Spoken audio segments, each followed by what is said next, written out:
Bueno, aprecien que en esta es una imagen similar a una de las imágenes con las que comenzamos esta clase. Es decir, aquella imagen donde se mostraba un esquema de la sucesión. Vean que ahora también es una secuencia de sucesión, pero con lo que pasa en el suelo. De hecho, con las redes de interacciones ecológicas que se dan en el suelo, desde el paso de un monocultivo de soya, pasando por una sabana hasta un bosque. Esto es tanto como decir, desde un sistema no persistente hasta un sistema persistente. Y vean que básicamente lo que ocurre es que se incrementan las interacciones, ¿verdad? Entre los elementos del sistema. Y bueno, y esto, ¿verdad? Es lo que nosotros queremos. Esto es lo que se llama regenerar un suelo. Ahora, ¿cómo poder lograr esto? ¿No? Bueno, eso básicamente lo que estamos planteando es pasar de un sistema, ¿verdad? Que es propenso a tener crecimientos exponenciales y a colapsar a sistemas en donde no hay crecimientos exponenciales y que son sistemas persistentes, que ya sabemos que estas dinámicas, vimos en el video anterior, están asociadas a topologías diferentes de redes ecológicas. Entonces les voy a mostrar una posible ruta para este cambio que está tomada de este artículo en particular, donde participan dos queridos amigos, David y Chepina. Entonces, fíjense que aquí en este eje vemos la persistencia y aquí vemos el número de enlaces, la densidad de la red. Entonces, este punto que está aquí simula, ¿verdad? O representa el conuco, la arquitectura del conuco. Entonces, lo que se hizo aquí es que se empezaron a agregar al azar, o sea, entre nodos al azar, enlaces. Entonces, digamos, para aumentar la densidad. Entonces, si se agrega un nodo, si se agrega un conjunto de enlaces más, 5 enlaces más al original, o sea, es decir, a la topología del, del, del conuco, ven ustedes que todavía el sistema no es persistente. Es decir, este es un sistema donde ocurre una explosión poblacional, una situación de plagas, un crecimiento exponencial y el sistema colapsa. Si se agrega 5 enlaces más al azar, fíjense que el sistema sigue sin presentar persistencia y de hecho se pueden agregar toda esta cantidad grande de enlaces, ¿verdad? Y esto, ¿verdad? Y sin embargo, ese sistema todavía sigue siendo propenso a explosiones poblacionales y es por lo tanto no persistente. Esto es a lo que nosotros llamamos la trampa del monocultivo. Pero a partir de aquí, esto es un punto crítico. Un punto crítico es un punto en cuya cercanía el comportamiento de un sistema cambia abruptamente. Entonces, fíjense, si se incorporan 5 enlaces más, ahora empieza a haber un porcentaje de persistencia, es decir, algunas de las especies del sistema persisten. Y si nosotros seguimos incorporando, cada vez el porcentaje de persistencia se va incrementando más y más. ¿Verdad? Esto es lo que ocurre cuando, a partir de la topología, de la arquitectura de interacciones de un monocultivo, se van agregando enlaces al azar. Ahora, ¿qué pasaría si nosotros hacemos en sentido contrario en el conuco? Es decir, empezamos a eliminar enlaces de forma aleatoria. Y vean ustedes lo que pasa. Vean ustedes que sin importar la cantidad de enlaces que se quiten, el sistema se mantiene persistente. Y esto es lo que nosotros llamamos el seguro agroecológico. Es decir, la topología del conuco es tal que cuando uno analiza estos sistemas de la manera en que lo estamos analizando, que es decir, numéricamente, no en los equilibrios, sino ponemos a los sistemas a andar y vemos hacia dónde nos conducen, bueno, lo que vemos es que la topología del conuco es muy resistente a perder enlaces, y vemos que la topología del monocultivo necesita llegar a un punto crítico para comenzar a presentar persistencia. Ahora, ¿qué es lo que ocurre aquí?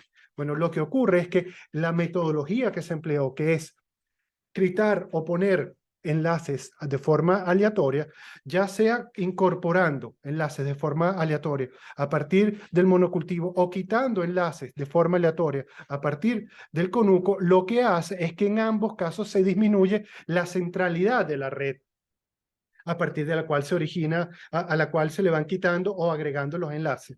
De hecho, si agregamos un eje aquí, que sea la persistencia, lo que vemos es que ya sea en el caso del monocultivo agregándole enlaces o en el del conuco quitándole enlaces, ¿verdad? Va disminuyendo siempre la centralidad, pero vean ustedes que se va incrementando la persistencia y en un momento se queda en 100. Y realmente lo que ocurre para ver, es más fácil verlo si representamos las redes, particularmente la red en el camino que va agregando, o sea, en el camino que parte del conuco, que parte del monocultivo, perdón, y va hacia el conuco, y vean que originalmente hay un nodo que acapara los vínculos, que tiene una alta centralidad. Este es, se recuerdan, el conuco, con el cual prácticamente todas las especies que hay en el sistema se relacionan con interacciones de víctima-explotador, donde el maíz cumple el rol de víctima. Y vean ustedes que a medida que se van incorporando enlaces, ya deja de ser evidente que hay un nodo que acapare los enlaces. No hay, de hecho, un nodo que acapare los enlaces. Entonces, esto nos muestra, ¿verdad?, la importancia de disminuir la centralidad en los sistemas agroecológicos. Si uno lo que busca es que estos sean persistentes, es decir, que trabajen solo, que surjan en ellos mecanismos internos de regulación de las densidades poblacionales. Otra cosa importante es esta área aquí, ¿verdad?, donde para el mismo número de enlaces se pueden presentar dos estados que son contrastantes, ¿verdad? Esto es lo que se llama un sistema biestable, que coexisten estos dos formas en las cuales el sistema se encuentra. Y esto tiene una altísima importancia y ya van a ver de dónde viene esta importancia, ya que se relaciona. ¿Se recuerdan de las catástrofes, que fue uno de los temas que vimos en el curso? Entonces se recuerdan que este es un sistema que vive en esta curva, ¿verdad? Donde tenemos dos ejes, ¿verdad? Uno que es el estado del sistema y otro es un parámetro que estamos suponiendo que es sobre el cual actúan las perturbaciones, ¿sí? Y entonces esta curva roja representan equilibrios. Y recordarnos que estos equilibrios que están aquí en realidad son equilibrios inestables, es decir, cualquier perturbación del sistema, ¿verdad? Si lo perturbamos para arriba, el sistema tiende a este equilibrio, que es un equilibrio estable, y si lo perturbamos hacia abajo, el sistema tiende hacia este equilibrio, que también es un equilibrio estable. Ahora, supongamos, ¿verdad?, que estos ejes son la biodiversidad y el parámetro que estamos modificando es la perturbación.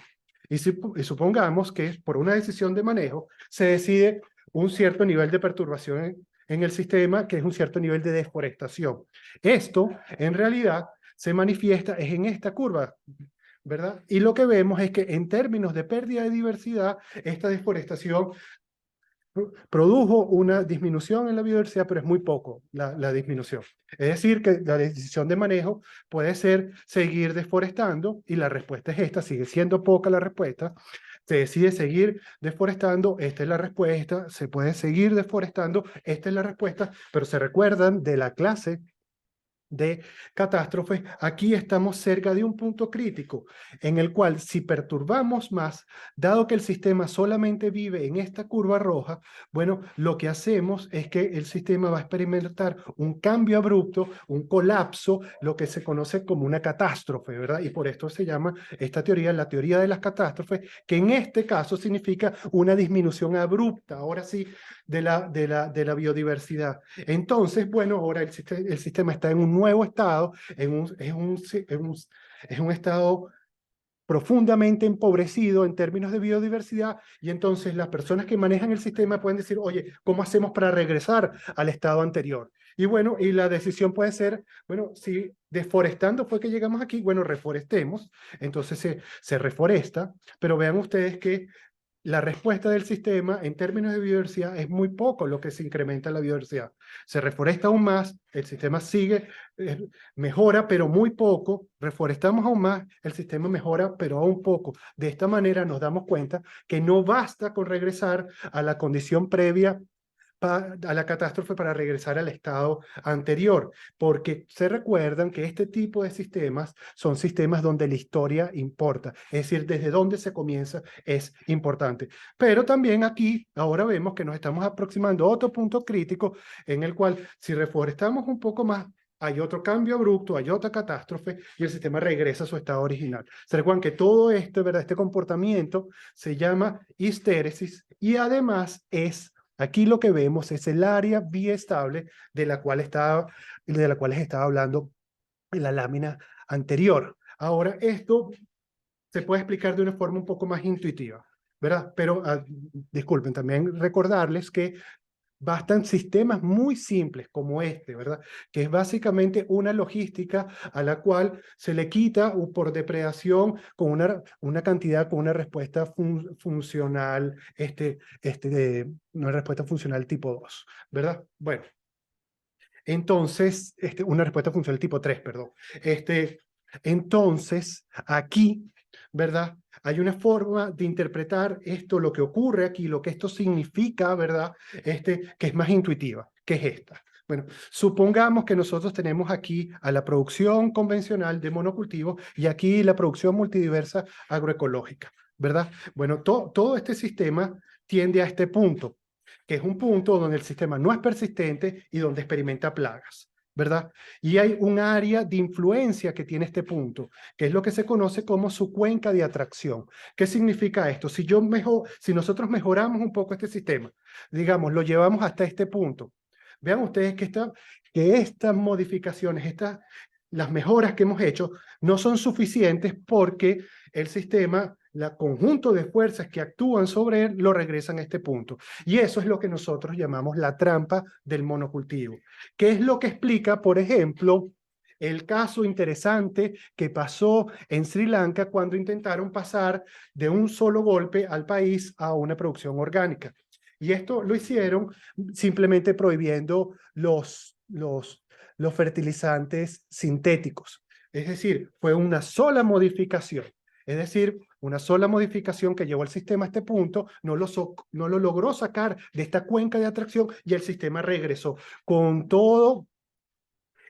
con todas las consecuencias sociales que eso trajo, negativas, importantes que trajo para ese país. Entonces, lo que nos damos cuenta es que si uno quiere pasar a la otra cuenca, uno tiene que lograr sobrepasar esta línea, ¿verdad? Que es que se conoce como la separatriz, que si ustedes se dan cuenta, en realidad es un equilibrio inestable, porque una vez que logramos superar ese punto, ¿verdad? Nos encontramos ahora en la cuenca de atracción del sistema agroecológico. Y ahí, cuando estamos ahí, nos encontramos, ahora podemos entender qué es eso que nosotros llamamos el seguro agroecológico. Eso es que nosotros podemos empobrecer nuestro sistema y aún así seguir disfrutando de todos los beneficios que traían con este.